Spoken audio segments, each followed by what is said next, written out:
Ito ang programang salamin ng inyong kwento. Nagdadala sa inyo ng mga malalaking balita Mula sa maliliit na buhay. Ako si Corina. Ako si Corina. Ako si Corina. Ako si Corina. At ito ang inyong mga kwento. Sa Racist Day. Handa na ba kayo? Handa na ba kayo? Handa na ba kayo? Handa na ba kayo?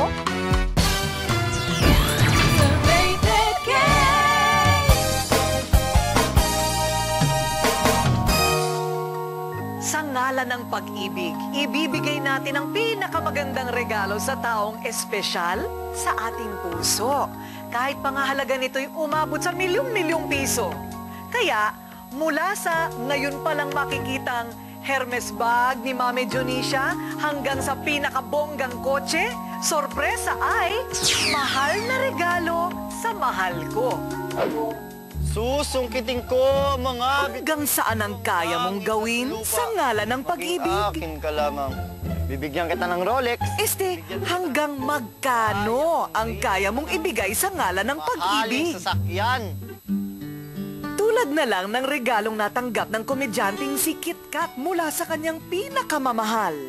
Ang mahal din, Rolex na nagkakahalaga ng halos 400,000 piso lang naman na sorpresang ibinigay sa kanya nang sila'y nagbakasyon sa Amerika. Yung lalaki may binigay na bagong labas daw. Sukat ako, ito yun. Wow, ang ganda. Tapos maya-maya, halika na. Bakit? Tapos binalot na yung box. Binili niya.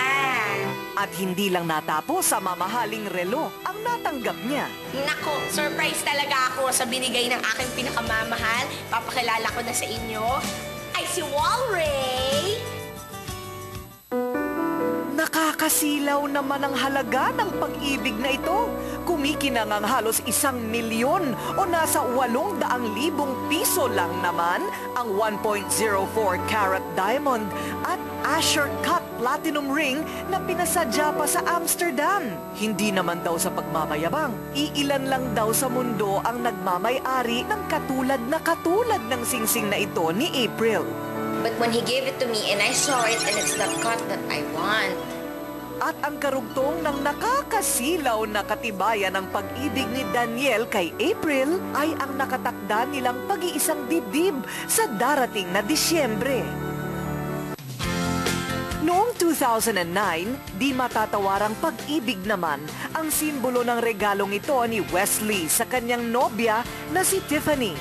It's a car na both me and Tiff really wanted long time ago pa.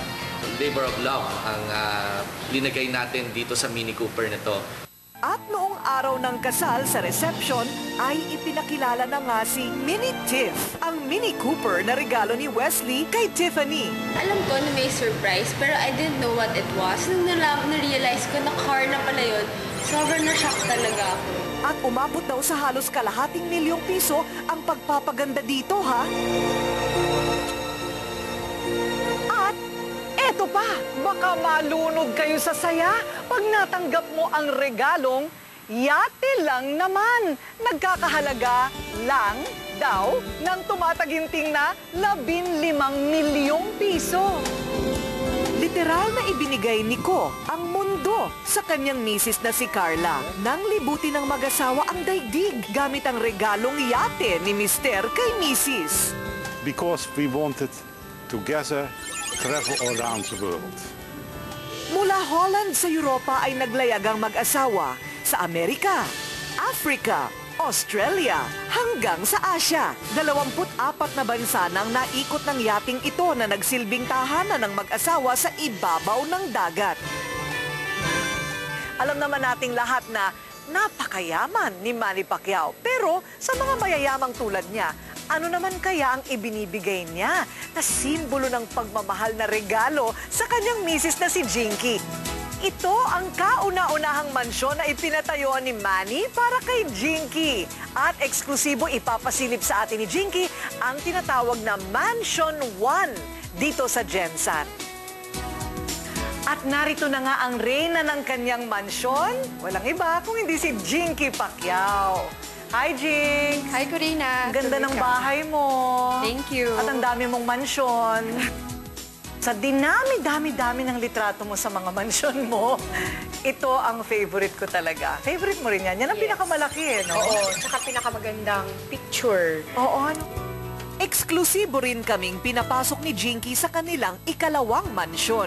Ang kalahating ektaryang lupa na may palasyo sa loob nagkakahalaga daw ng tumataginting na 50 milyong piso lang naman.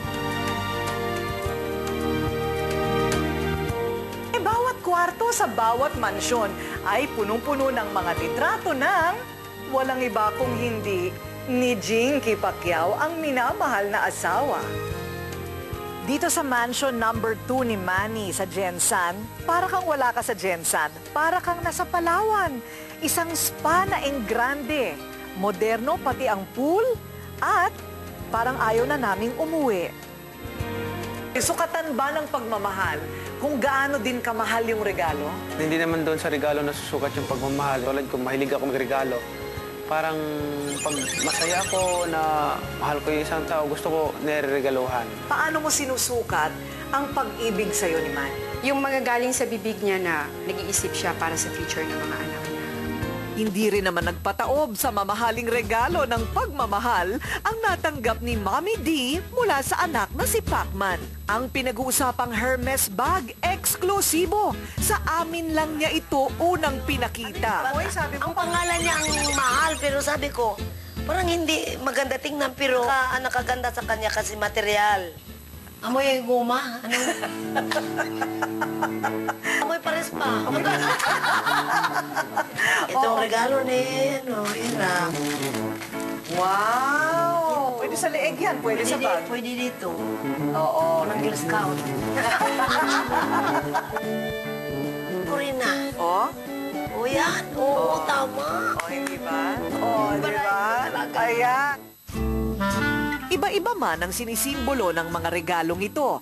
Ang mahalaga ay kung paano nagkaroon ng kahulugan ang pusong handang magpasaya at sumaya na siyang magbibigkis sa kanila habang buhay sa ngalan ng pag-ibig.